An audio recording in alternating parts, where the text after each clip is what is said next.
Hey guys, what's up? It's Schla coming back to ya with another episode of Walks with Schla. And I was going to say that I didn't really have anything to talk about, but I think there's actually a benefit to just having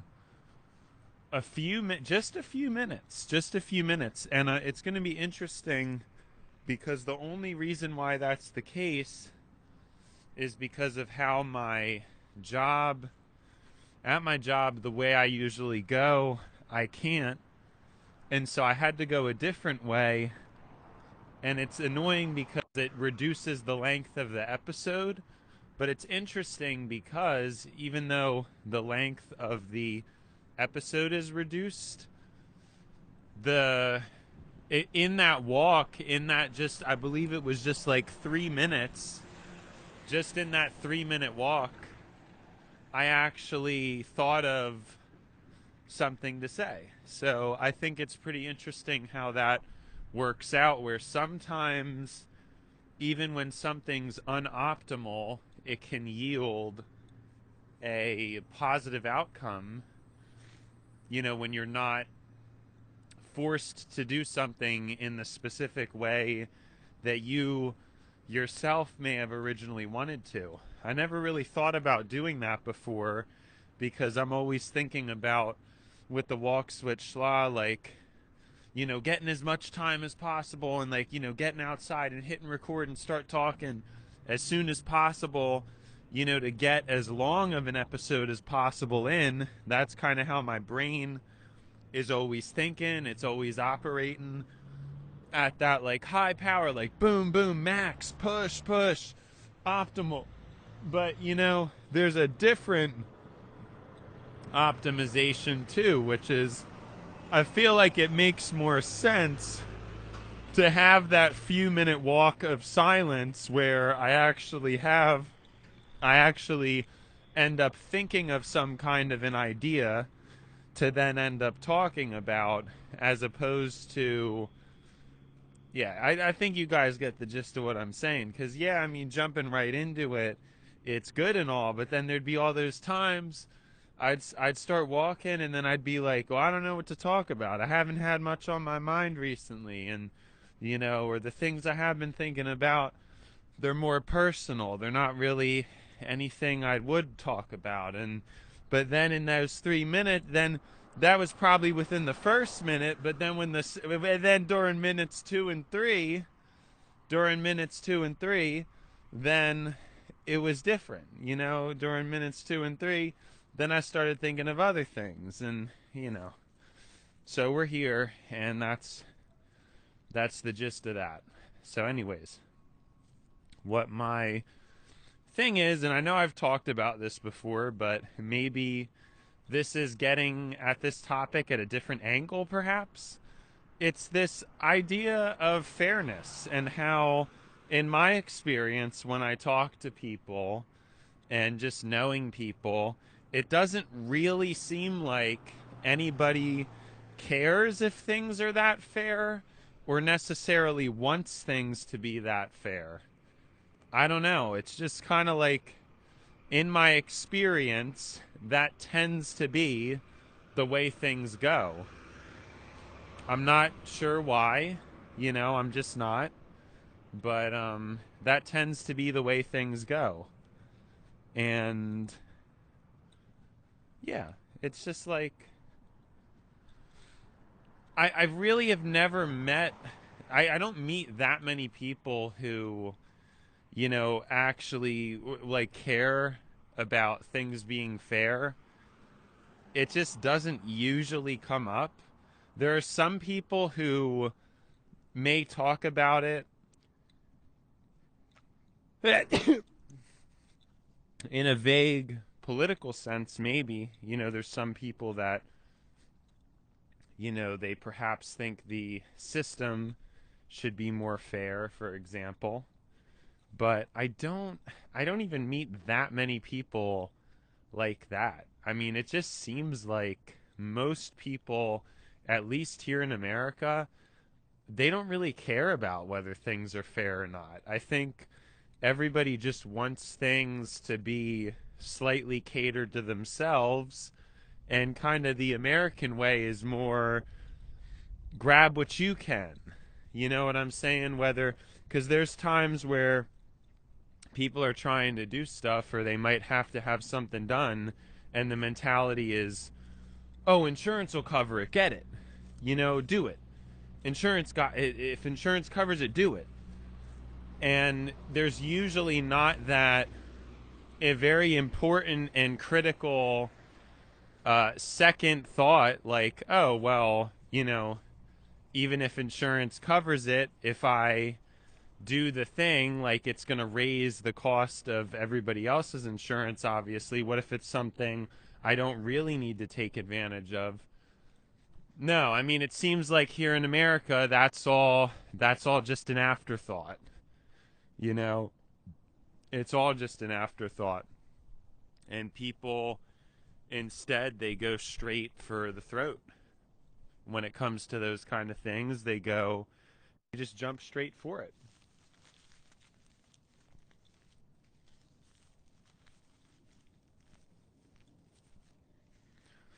And that's something that always bothered me, but I never heard anybody else really mention anything about. Like, I don't,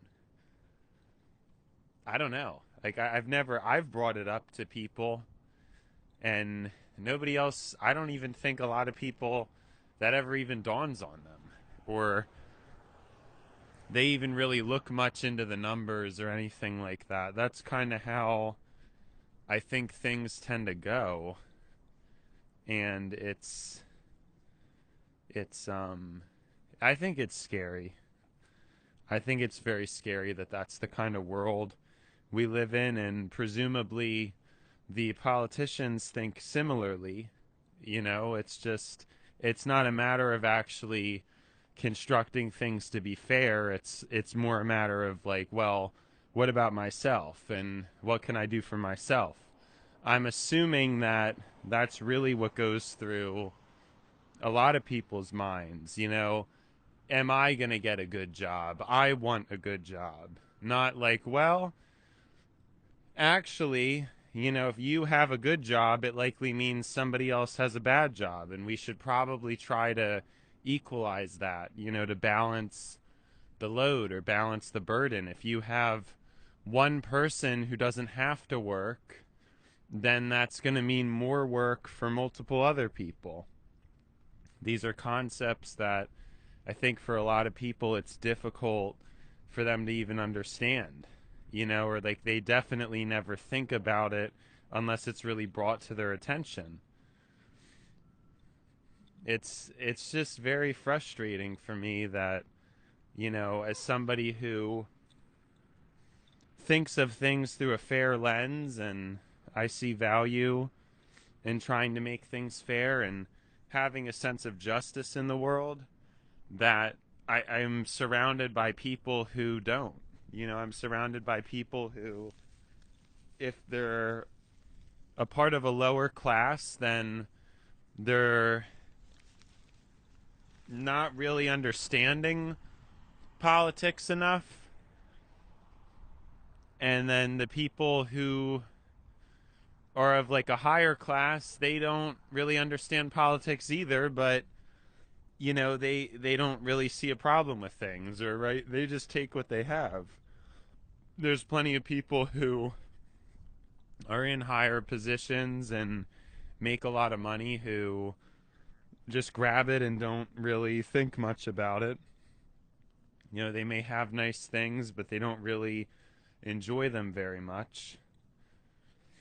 And I don't know, it's just very frustrating because, like, a lot of times I try to have these conversations and it's like the people I'm talking to don't even care. They've never thought about, they want to work less. They want to just have their way out. And everybody just wants to have that way to escape the rat race or the system. And just not good to have that many people thinking like that. Like, you can't have that many people thinking like that. I mean, if some people want to be lazy, that's fine. You know, that's inevitable, but it almost seems like it's engineered now or something. You know, it's like nobody wants to work. Everybody says like, "Oh, I can't imagine working and I just can't do that." What's the point in life at that point? I mean, this is really where people are at. And I think it's very concerning. I think it's extremely concerning that that's like the point that we've got to, where the structures of society have eroded that deeply to where there are a lot of people now who are just not they're not really able to do anything, you know? And there's a lot of people who have a lot and don't understand that they have an unfair advantage. There's a lot of people out there like that, and it's very stressful for me to think that, you know, here I am, like, I never chose to be here. I never chose to talk like this. I never chose to think like this or be aware of things in the way that I am. And it becomes a burden, you know, just to know and just to wander, you know. And that's why I often feel very disconnected from the world I'm surrounded by. I feel very disconnected because there's not much resonating, you know, there's not much resonance with, even though what I'm saying, it should resonate, it doesn't, you know. And I don't know what it is. I guess it's a part of human ignorance to things. And a lot of people, and I've talked about this before, they're particularly horrible at quantifying values. You know, a lot of people can qualify, they can qualitatively qualitate a value, but they can't actually get a number and do cross comparison. This is something I've noticed for years. When I talk to people, I'll make accurate analogies and they still won't get it. And then when they try to make an analogy or comparison, it doesn't really make that much sense, or it's not really that good of a comparison. My comparisons are usually really good. And I think that comes from my ability to quantify things.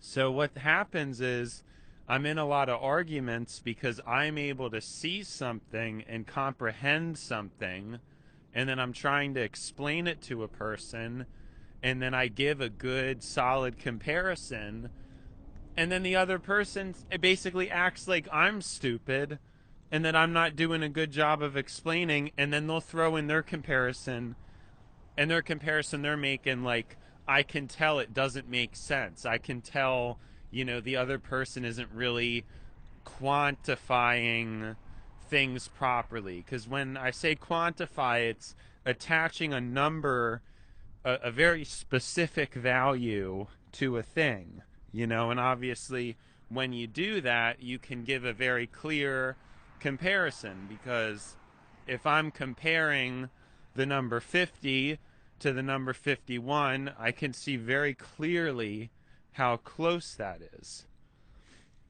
Whereas if you just say gray or black, I mean, we know that gray is somewhat close to black, but not always. It depends on the shade. You know, if you have a very light gray, then that could be almost white. And if you have a very dark gray, then that could essentially be black. And so, to me, that's what it feels like. It feels like people, when they tell me stuff and they try to explain stuff to me, they're speaking on the terms of, oh, well, it's gray. And then I'm like, okay, well, what does that mean? And the gray in their mind is a light gray. But then when they say gray, I think it's a dark gray because they just say gray, and then that leaves a lot to a lot of room for assumption and interpretation. And then of course, then people get mad at me for assuming, but that isn't my fault. Because if you tell somebody something's gray, there is so much room for interpretation, and in certain cases I have to strike an assumption. And then afterwards, of course, it's like my fault for assuming. It's not the other person's fault for not specifying, is it light gray, is it dark gray, what is the specific shade? Because even light gray and dark gray, that's like a whole other issue, you know. Light gray could be a bunch of light gray could be like 1% off of medium gray, or light gray could be almost white. You know what I'm saying? So even that as a qualitative description is basically useless, you know?